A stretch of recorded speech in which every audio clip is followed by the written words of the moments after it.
وہ کوٹھے پر کس کے لیے دلہن بنی بیٹھی تھی۔ بہت ہی پیاری کہانی، لاسٹ تک ضرور سنیے گا۔ طالب لوگ اس محلے میں نئے آئے تھے، نیا محلہ تھا، ہر گلی کوچہ اور یہاں کے بسنے والے اس کے لیے اجنبی تھے۔ یہاں اس کا کوئی دوست نہ تھا۔ یوں تو سب سہولیات دستیاب تھیں، مگر پانی کی قلت تھی۔ لوگ دور دور سے پانی لاتے تھے۔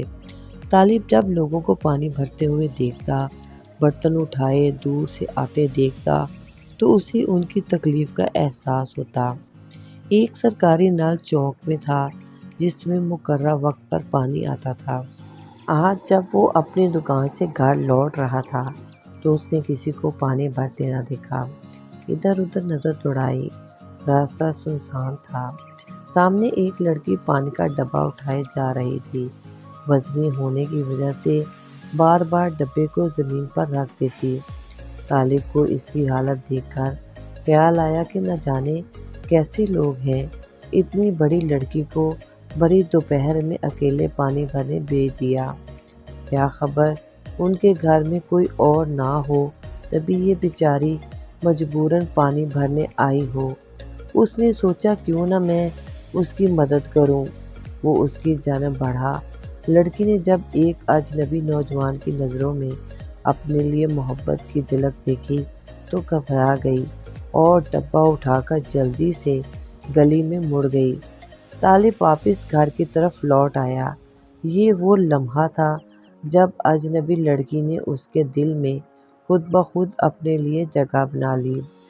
وہ اس معصوم لڑکی کی خوبصورت تصویر کو آنکھوں میں بسا گیا۔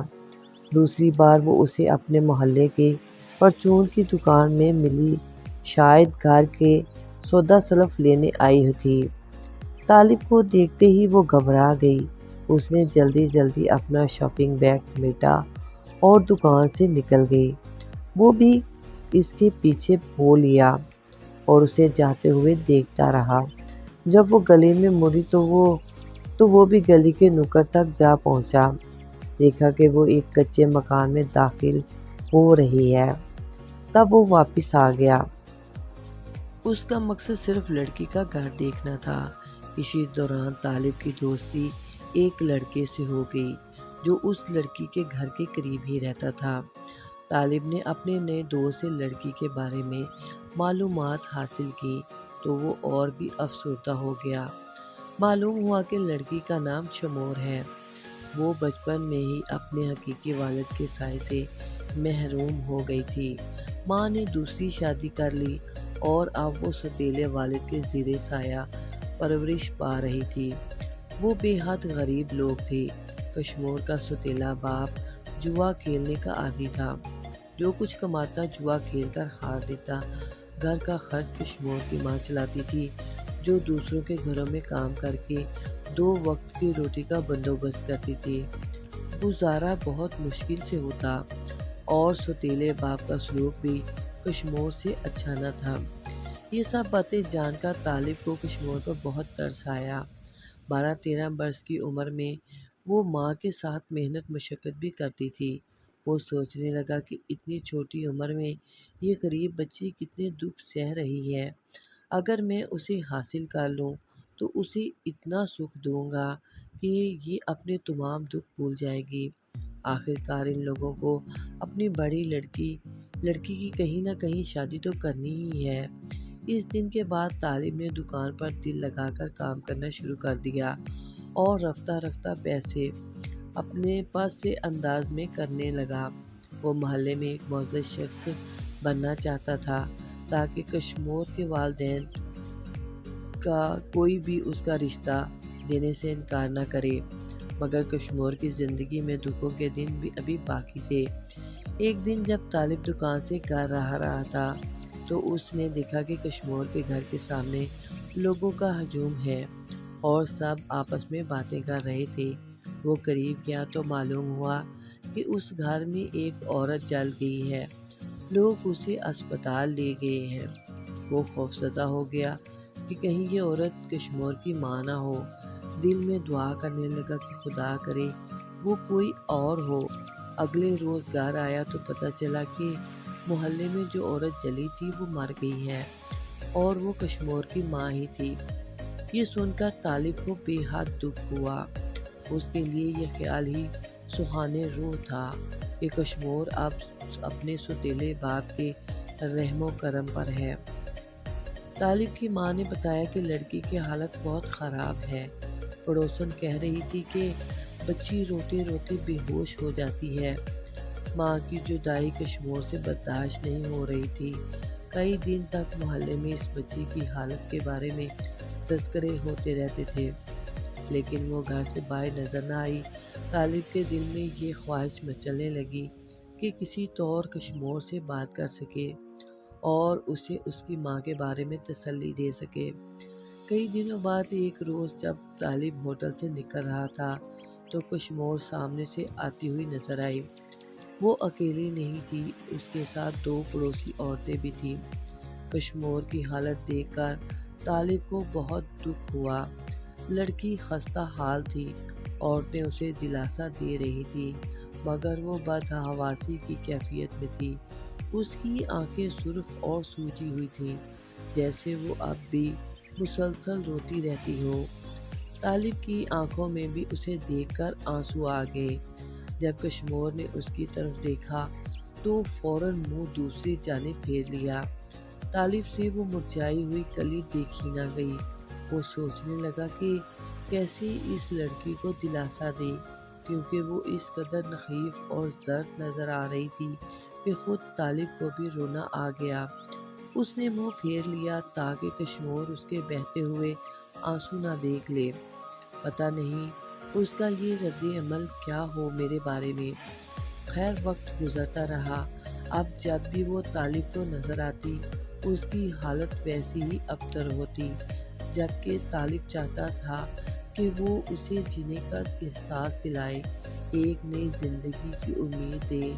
ایسے ہی دن گزر رہے تھے کہ طالب کے امتحان قریب آ گئے اور وہ اپنی تیاری میں مشغول ہو گیا۔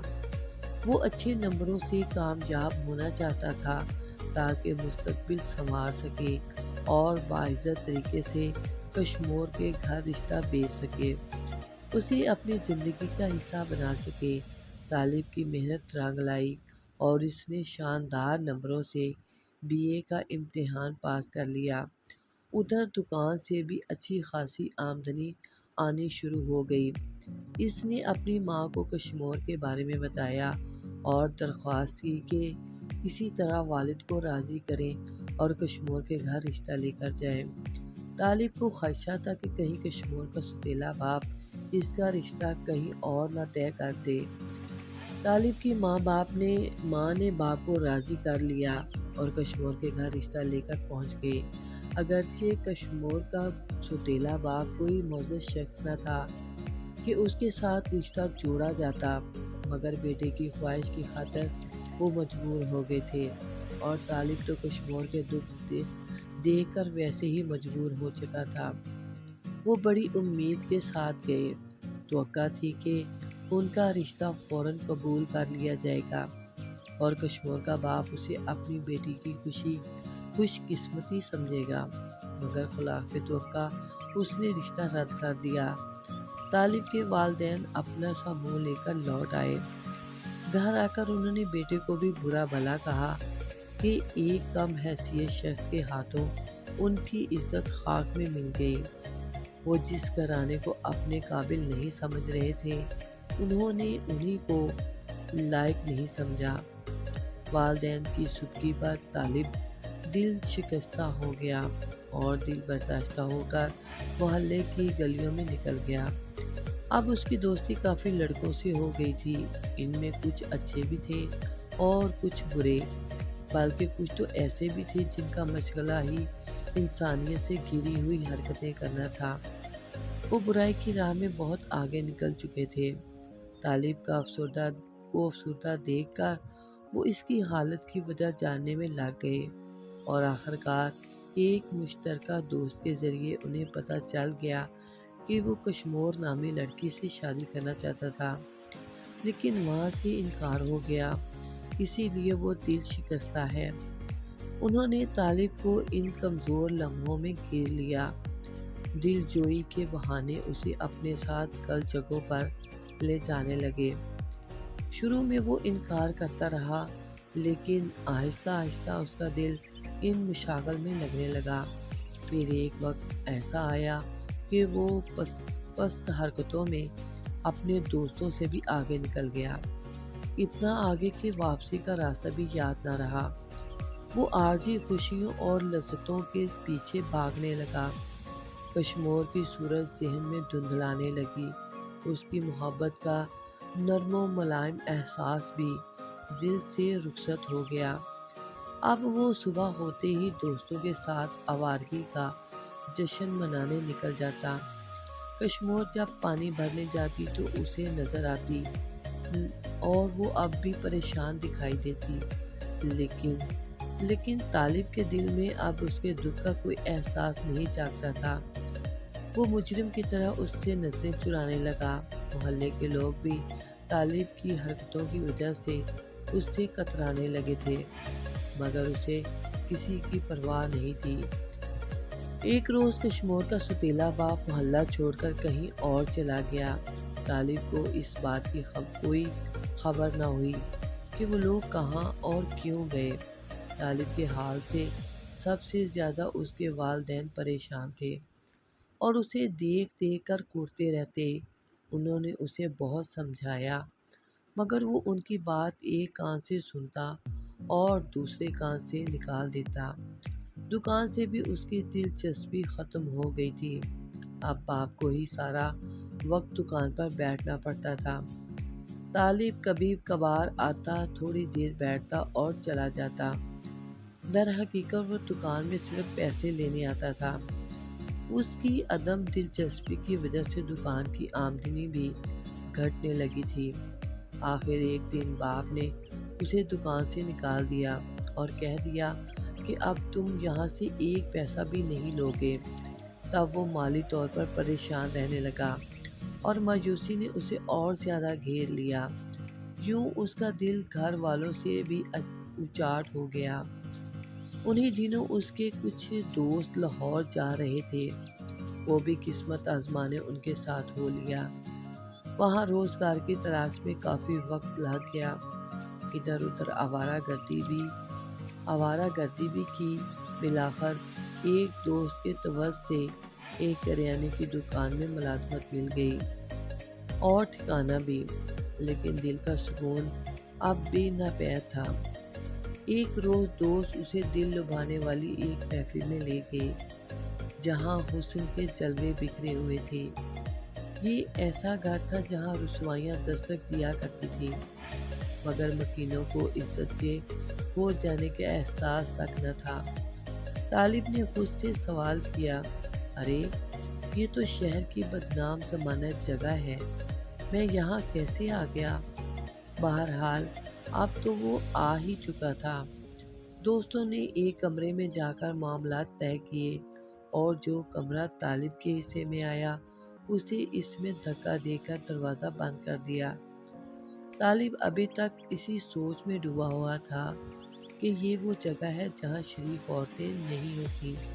تبھی اس نے سامنے نگاہ دوڑائی تو ایک سجی سنوری عورت دکھائی دی، اور وہ اتنی آرائش سے کیسے کی ہوئی تھی کہ پہچانی ہی نہیں جا رہی تھی۔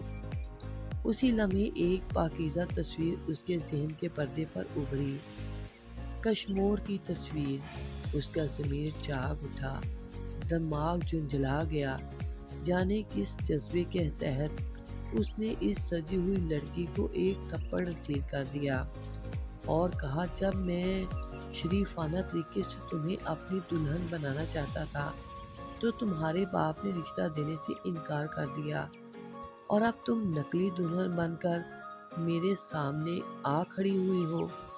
دیکھ لو تمہارے انکار کے بعد میرا کیا حال ہو گیا۔ عزت کا رشتہ منظور نہ تھا اور اب یہاں آ گئی ہو۔ کشمور بھی اسے پہچان گئی تھی، رو کر بولی، میں یہاں اپنی مرضی سے نہیں آئی، مجھے زبردستی لایا گیا ہے۔ بھلا ایک 15-16 سال کی بچی کیا کر سکتی تھی؟ سوتیلا باپ بھی مجھے بیٹی نہیں سمجھتا تھا، سزا دینی ہے تو اسے دو، میرا کیا قصور ہے؟ وہی شخص روپے کے لالچ میں مجھے اس بازار تک لایا ہے۔ طالب پارے کے جنون سا سوار ہو گیا۔ شاید اس دن وہ کشمور کے سوتیلے باپ کو مار ڈالتا، مگر اس کے دوستوں نے مداخلت کی اور وہ شخص طالب کے ہاتھ نہ آیا۔ دوست اسے اپنے ٹھکانے پر لے گئے اور نیند کی گولی دے کر سلا دیا۔ طالب کو ایک معصوم اور بے گناہ لڑکی کی تباہی کا شدید رنج تھا۔ اس کے حالات دیکھ کر طالب کی چھٹی حس پکار کر کہہ رہی تھی، اسے بچا لو ورنہ یہ برباد ہو جائے گی، اور وہی ہوا۔ خواہش کے باوجود وہ اسے نہ بچا سکا، کیونکہ وہ سوتیلے باپ کے بس میں تھی اور معاشرہ بھی ایسی مداخلت کی اجازت نہیں دیتا۔ اسے سب سے زیادہ دکھ اس بات کا تھا کہ وہ کشمور کے لیے کچھ نہ کر سکا۔ جب اس کے والدین رشتہ لے کر گئے تھے تب تو محلے والوں نے بھی ساتھ نہ دیا تھا۔ بہرحال یہ واقعہ طالب کے لیے ایک زبردست جھٹکا تھا، جس نے اس کا شعور جگا دیا۔ وہ سیدھا اپنے گھر گیا، والدین سے معافی مانگی اور قسم کھائی کہ دوبارہ کبھی ان دوستوں کے قریب نہیں جائے گا جو اسے اس کے گھر اور اس کی عزت سے دور لے گئے تھے۔ اب وہ راہ راست پر آ چکا تھا۔ کہانی اچھی لگی ہو تو پلیز میرے چینل کو سبسکرائب کر لیں۔